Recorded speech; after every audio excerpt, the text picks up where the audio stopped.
Prime Minister Modi challenged the India alliance on asserting that the opposition bloc would never succeed in erasing the Citizenship Amendment Act from the country's framework. He said that the CAA is a burning example of Modi ki guarantee, and it is clear that whatever promises BJP government makes, it fulfills them as well. He accused the parties such as the Samajwadi Party and the Congress of spreading lies about the CAA by calling them two sides of one coin, and that they both lie and indulge in nepotism and corruption. PM Modi's statement came after the first set of citizenship certificates under the CAA were issued to 14 people. The CAA was enacted in December 2019 to grant Indian nationality to persecuted non-Muslim migrants from Bangladesh, Pakistan, Afghanistan, and these include Hindus, Sikhs, Jains, Buddhists, Parsis, and of course Christians. Well, the act got the president's assent, but the rules under which the Indian citizenship was granted were issued only on the 11th of March this year, after over 4 years' delay. The ruling BJP, which committed to enact the Citizenship Amendment Bill in its 2019 manifesto, said that the implementation was delayed due to the pandemic. The notification drew sharp criticism from the opposition, which terms the move as discriminatory and motivated by the Lok Sabha elections. The centre, however, has maintained that the CAA does not prevent any persecuted Muslim for practicing their version of Islam from applying for Indian citizenship under the existing laws. Several parts of the country witnessed protests against the decision to implement CAA. Well, the government explains that the law is needed to help minorities facing persecution in Muslim majority nations, as per the evergreen generous culture of India, to get Indian citizenship for their happy and prosperous future. Now that people have received the certificates under the Act, let's see where will the politics of this entire development lead us. Before we jump onto this debate, let's also listen in to what the Prime Minister said. और आपने देखा होगा कल ही CAA कानून के तहत शरणार्थियों को भारत की नागरिकता देने का काम शुरू हो गया। पहले लॉट को ऑलरेडी नागरिकता दी गई और ये सभी भाई बहन हिंदू है, सिख है, बौद्ध है, जैन है, पारसी है, ईसाई है, और ये वो लोग हैं जो शरणार्थी बनकर के लंबे अरसे से हमारे देश में रह रहे हैं। ये वो लोग हैं जो धर्म के आधार पर हुए भारत के बंटवारे का शिकार हुए थे। और मजा देखिए, ये महात्मा गांधी का नाम लेकर के सत्ता की सीढ़ियां तो चढ़ जाते हैं, लेकिन महात्मा गांधी की बातों को याद नहीं रखते हैं। खुद महात्मा गांधी ने भरोसा दिया था कि वो कभी भी भारत आ सकते हैं। All right, we'll talk about this. Joining us on the platform is Surinder Singh Lali, international affairs expert, Mr. Sumit Peer, political analyst, senior political commentator, Ambassador Bhaspati Mukherjee, former diplomat, also with us on the program, Professor Madhav Nalapat, editorial director of the Sunday Guardian, and last but by no means the least, Mr. Sandeep Chatra, human rights defender and activist, also joins us on the program. Professor Nalapat, well, first of all, what do you make of the opposition, in fact, criticizing, admonishing and rebuking the timing of the distribution of these certificates as to be poised to affect, or rather effectuate, the elections in some way or the other? Secondly, do you finally think that people are easing into the concept of CAA? And when it was launched, it was in fact announced, there was a lot of confusion. People were obfuscated as to what this really means. You know, there was narrative coming from the opposition that is driven to in fact inconvenience the minorities and driven to facilitate those minorities who are persecuted in Pakistan, Bangladesh and other parts of the subcontinent. As of today, where does CAA stand? And has it stood the test of time, according to you? Well, first of all, Vineet, if there had been a political motive in this announcement of the grant of citizenship, and I truly welcome it, that it has finally come to some individuals, and I'm sure it will come to many more. Then it would have been probably the what we are seeing play out today, and would have played out about 3-4 months ago, well before the election was even announced. So I don't think the election resulted. The fact is that the CAA is essentially a Minorities Protection Act. And we are talking about protecting minorities in countries where the population of minorities has sharply gone down, where incidents of forcible conversion, incidents of violence, assault on women, and murders against minorities have been constant for decades. As a consequence, the proportion of minorities has gone down to minuscule numbers in Pakistan, in Afghanistan, and now, unfortunately, in Bangladesh also, they are reaching single digits. Whereas at one time, there was a very healthy number of Hindu and Christian minorities in Bangladesh. So this is it's good that this kind of an act has been passed. And the point is, it's a Minorities Protection Act applicable to the minorities of these particular countries. Unfortunately, it was misrepresented to mean that there would be some trouble regarding citizenship of some citizens in India, and an effort is made to give a religious color by saying that Muslim citizens of India would find their citizenship affected under the Act. The fact is, no citizen of India, Hindu, Muslim, Sikh, Jain, Buddhist, whatever the faith you belong to, there is absolutely no effect of the CAA on existing citizens of India. This was very mischievous propaganda. It caused a lot of violence. It caused a lot of trouble. It was entirely based on a completely false premise. Nobody in India, no citizen of India is in the least affected by CAA. Ambassador Mukherjee, in fact, let me read out an excerpt from the Washington Post, which was in fact put out on the 11th of March. It went on to say that the Modi government on Monday announced rules to implement a 2019 citizenship law that excludes Muslims, weeks before the Hindu nationalist government seeks a third term. You know, this statement in itself is not only misplaced, but it's giving out a completely different idea of what the entire macro perception or complication or intricacies of this act is. But then, Vineet, what do we expect from the Washington Post? I can assure you, being much older than you, I don't expect anything from them except distorted narratives about India. In this particular case, I'm surprised that they don't understand that the CAA was conceived in the first instance to remedy a very old wrong, and as rightly pointed out by our Prime Minister, which Mahatma Gandhi himself promised, which is that in these countries, well, at that time it was East and West Pakistan and Afghanistan, now it is Pakistan and Bangladesh and Afghanistan. If should the minorities feel threatened, and it's unfortunate that in Bangladesh too they are feeling threatened. I come from East Bengal myself. My parents come from East Bengal. And if they feel threatened, they should have the right to come back to India and to demand citizenship. Now the question naturally is logical. Why have Muslims not been covered? Because they are coming from Muslim majority countries.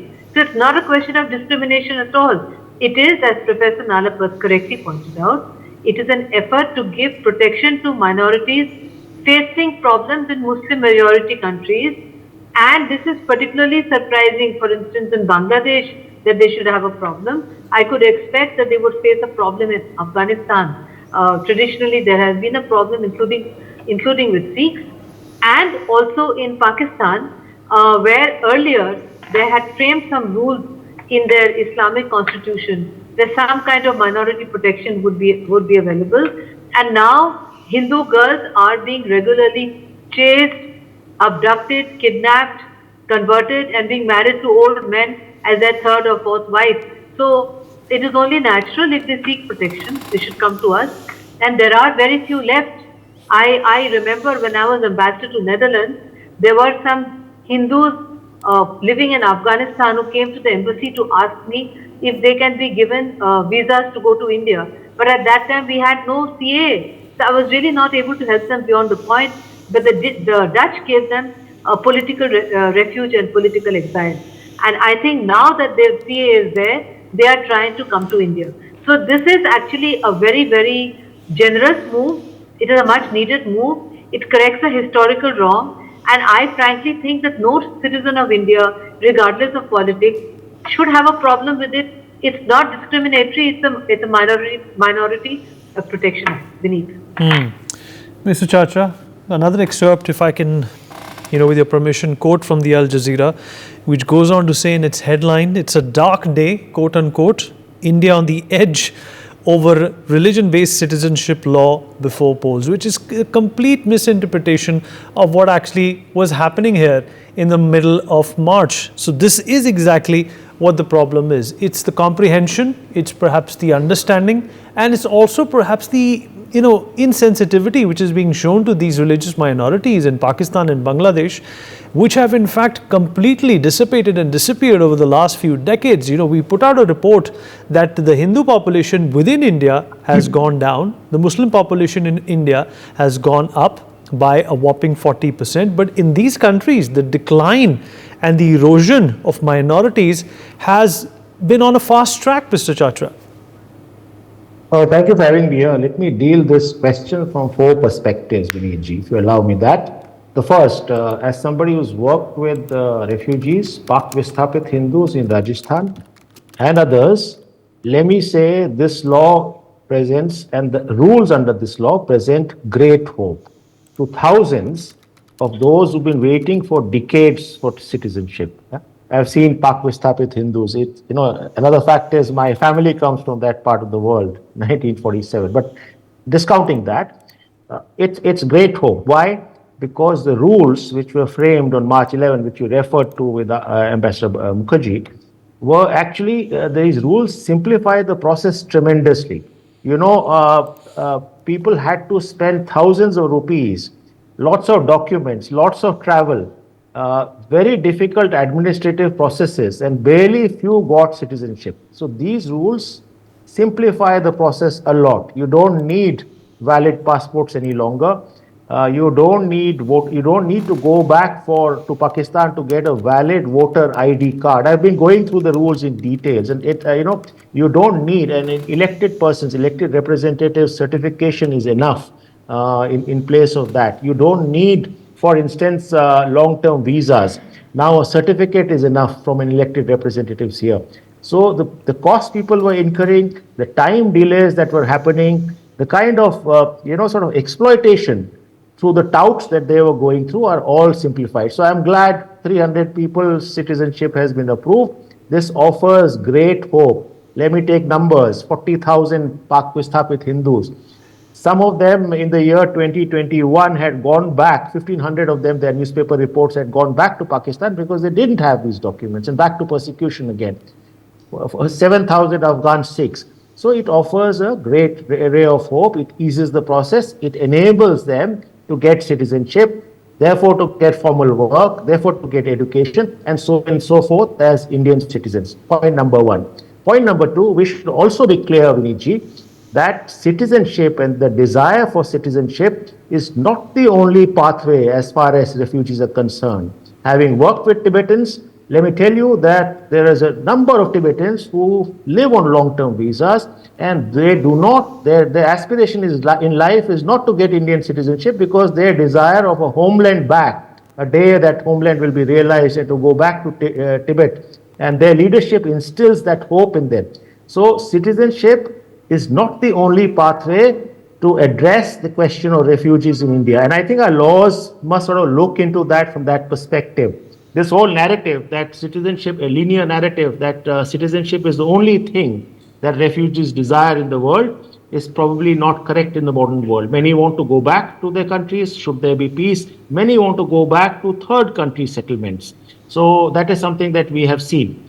Thirdly, let me also put another perspective to this before coming to your question in the international perspective. The third issue is, be as it may, we possibly need our laws to sort of look at these multiple pathways. For people who are waiting for citizenship, as Professor Nalapat was talking about, for people who are in a sense unauthorized people here, we must make provisions for humane treatment.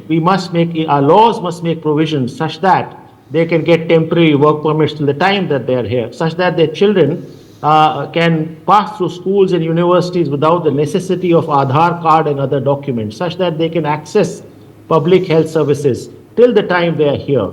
I think that is something we need to sort of be looking at, because otherwise they fall prey to a whole range of exploitations and a whole range of societal anger as well.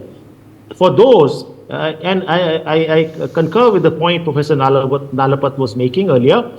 You see, citizenship others can also apply for citizenship. I think the process of simplification of gaining citizenship, which the CAA and the rules enable, must be made more inclusive in future as we go along. So that's something I'd like to say. Now, India has had a tremendous history as far as refugees are concerned, current history as well. The way we've dealt with refugee protection systems for Sri Lankan Tamils, for instance, the way we've dealt with refugee protection systems for Tibetans, for instance, these are world class. And in some ways, this must be leveraged for international leadership. India must have international leadership. There's a data that I'd like to say. Global North, which creates the footprint for conflict, which creates the footprint for most of the refugee challenges in the world today, hosts only 22 to 24% of the refugees worldwide. The global South, countries like India, countries in Africa, countries in Asia, hosts 76% or therearound of the refugee population in the world. Additionally, we see a tendency in the global North, as we saw in UK, of offshoring refugees. It's not just UK, Italy is planning it, Australia has been doing it, of sending them to third world countries for processing systems, so offshoring refugees. I think we must fight this. We must fight this from the angle of, we must sort of reform the international refugee law from the angle of common but differentiated responsibilities. For those whose footprints, whose wars, whose colonial wars have created the refugee issue, must have bear more responsibility for enabling people to go where they wish to. It can't be a world where the refugees are dumped onto the global South or pushed onto the global South, and the global North keeps erecting more and more boundaries to disable people from their countries. Thank you. Absolutely. Great points there. And Sumit P, let me bring you in as well, because there seems to be a lack of comprehension when it comes to this law. There is no barring of people from seeking refuge in our country. In fact, let me give you this data. During the last 6 years, approximately 2,830 Pakistani citizens, 912 Afghani citizens and 172 Bangladeshi citizens have been given Indian citizenship. And here's the catch. They were all Muslims, Sumit. They were all Muslims. So perhaps CAA needs to be understood for what it brings to the table. Non-Muslims in Pakistan, Bangladesh and Afghanistan who have been persecuted and who have been living in India since before 2014. Vinny, thanks for having me on your show. In fact, if you look at the whole thing, after so many TV debates we had on this, and I am very sure if you go to a primary school and ask a kid, he will tell you what CAA is about. The challenge with the opposition is they don't want to give one more success story to Prime Minister Modi. They don't want to see one more feather in his cap. They want to see this Prime Minister Modi failing somewhere. It's the unfortunate part of Prime Minister Modi is if he loses an RW election, they will start writing the political obituary of BJP and put Prime Minister Modi, how this will be a ripple effect. Hawaii chal rahi hai, nayi lehar uth rahi hai, hawa mein sarga, what. They use all those funny words in Hindi to show how BJP is going to lose. The problem with the opposition is that they want to do anything which is forward-looking. They're against 370. What is the problem with 370? They're against the CA, and what the Prime Minister Modi rightly said, kisi ki औकात नहीं है कि CA हटा दें, and he's absolutely right, because this is what the country owes to our people who are in Pakistan and Afghanistan who have been slaughtered. Which is the race, which is the religion which has been slaughtered most in the world? Go and look in the history of 1,000 years. It is Hindus. Hindus are the most slaughtered lot in the whole world. 60,000 Jews, 6 million Jews unfortunately got killed. and everybody knows about it. What about the millions of Hindus? How many Hindus did these murderers from Uzbekistan come and kill here? Taimur made, pyramids of, those cut heads of Hindus at various places of Delhi to send a message how you must fear me. How many times there were Johar in Chittor, right? And how big was the last Johar? Who committed that Johar? Right? We have seen Johars, we have seen Meena Bazaars, we have seen Taimur ke, those pyramids, we have seen mass slaughter, we have seen abductions, rapes, and there are unfortunately some people in Pakistan still subjected to this in Afghanistan. Where are the Sikhs of Pakistan? Where are the Hindus of Pakistan and Afghanistan? Where are Hindus drying up in Bangladesh? So if these people are given some kind of a legal leeway here to come and get the citizenship, it doesn't mean we are taking citizenship from anywhere. The problem with opposition is whatever is thought unconceivable, whichever was thought we can't do it, oh don't touch it, this is the 880 volt wire, don't touch it, you will burn out. 370, 35A, surgical strikes, Balakot, Uri, demonetization, having an independent foreign policy, importing Russian oil, now CA. So when Prime Minister Modi has this plethora of badges to his honor, what the people in the opposition are doing, they are only sulking and they are living in Alice in Wonderland and saying, nahi, hum aayenge, hum hataenge. I remember one thing, Vineet. When Prime Minister Modi said that we'll inoculate all the people, my good friend, not my good friend, our good friend, Akhilesh Bhaiya from UP said, अरे ये तो भाजपा की vaccine है, जब हम सत्ता में आएंगे तब आप हमारी वैक्सीन लगाना. And Akhilesh Bhaiya and his family were the first one to get inoculated. They all put the pictures on the social media. I mean, if you have leaders in opposition of that stature, today, when Mr. Kejriwal was asked who is Swati Malewal, he passed the mic to Akhilesh Bhaiya. Bhaiya, tum jawab do. So opposition is just rattled, Vineet, after we have done X amount of, you have done 4 phases of election so far. Looking at the outcome, their internal surveys, they know they have literally lost the track. They are spreading canards, they are spreading lies. Like today, Mr. Kejriwal was saying, within 2 to 3 months, Amit Shah will become the Prime Minister. They will get rid of Yogi Adityanath and all. I think they are all suffering from Goebbels syndrome, Joseph Goebbels syndrome. Say a lie 1,000 times, it will become a truth. They have nothing to catch. It's like I remember our great friend, our great player Maninder Singh. He used to go in the last hours with a long handle. वो हर ball पे छक्का मारते थे. He used to try to put every ball to a छक्का. I mean, it works, but most will get out because he had no other option. I think opposition is at that place. They are desperate. They don't know what to do. They know NDA has already crossed the majority mark. They are all internal calculations tell them. Today, Rahul Gandhi ji was saying some taka, tak, tak, taka, tak, tak, 1 lakh rupees, taka, tak, tak, taka, tak. Right. I don't know where do they get all these fancies. You cannot fight Modi ji politically. Yeah, let me yourself. Absolutely. Absolutely. Let me in fact take concluding thoughts from everybody now. Professor Nalapat, what's really startling at this point in time is that the opposition, pledges no support for the CAA, where, everybody knows that the Liaquat Nehru Pact was something which was signed, keeping, similar sensitivities in mind. Well, the fact is that the opposition will try whatever it can to discredit the government. But the reality is that, as far as 370 is concerned, you have seen the situation in Kashmir. Kashmir has been integrated into the Union of India. The fact is that unfortunately, the Congress party accepted the two-nation theory in 1947. It ought never to have accepted partition and the two-nation theory. And if they come back to 370 is based on the two-nation theory. Then they are going back to a two-nation theory, which I think will be very, very unfortunate. I want to say that it's important that India have very strong diplomacy. I'm sure in the next few years we will be having that, showing the plight of minorities in these countries and showing how horrible the treatment to them have been, and basically challenging media such as the Washington Post to come and see for themselves what's happening to minorities in these countries as compared to the fact that minorities in India are growing not only in population but in significance and in many other ways. Minorities are contributing immensely to India, and that is happening on a very large scale and it is very welcome. So I think it's important that we ensure that a light is shone on the horrible treatment of minorities in Pakistan, Afghanistan, and regrettably Bangladesh, because that is the reason why this Minorities Protection Bill was brought in.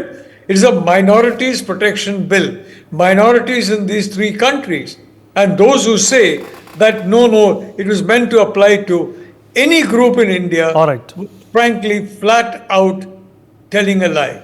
Absolutely. Mr. Chacha and Sumit Peer, concluding thoughts from you. Mr. Chacha, let's also keep in mind that Muslim population in India has grown and Hindu population in Bangladesh, Pakistan and Afghanistan has declined considerably. We must take happiness and pride in the fact that our diversities are growing, and I think we must enable pathways for future that they flourish further. That is what we hold dear to us through our deep history. That is what we should hold dear to us in our futures, not a monolithic future, but diverse futures. Point number one. Point number two, this is a very welcome, the citizenship certificates being given, the rules being simplified. There are lots and lots of people waiting for citizenship. So those long waits, I hope this will be shortened. They will be made more inclusive, quicker, faster, cheaper, more efficient. Having said, and that is the hope I have demonstrated today. But having said so, those who are waiting, we must enable interim protection systems for them. We must ensure that their children study, that they have temporary work availabilities, they're not exploited, that they can access public health systems. These are the values we hold dear as a society, as a continent country, as somebody who holds the universality, as people who hold universality and universal values. And this is what is giving us and will give us further the strength to reform these uneven systems globally too. Thank you, Vinitji. All right. Sumit, quickly, please. On as a Hindu. Black lives matter, white lives matter, Hindu lives also matter. That message has to go loud and clear and wherever they are. I, in fact, request the government that for any persecuted Hindu, Sikh or a Jain or, the outshoots of Hinduism, India should be declared as a de facto country. They should be able to apply from anywhere in the world and ask for our citizenship. Point number 3, Vineet. Dr. Jaishankar, I'll quote him. He said that the international media and the press has got used to interfering in our affairs and in the affairs of the world for last 300 years. Unki kafi maharat hogi. They have developed expertise around it, and our elections, according to Prime Minister Modi and according to Dr. Jaishankar, they are trying to influence our elections.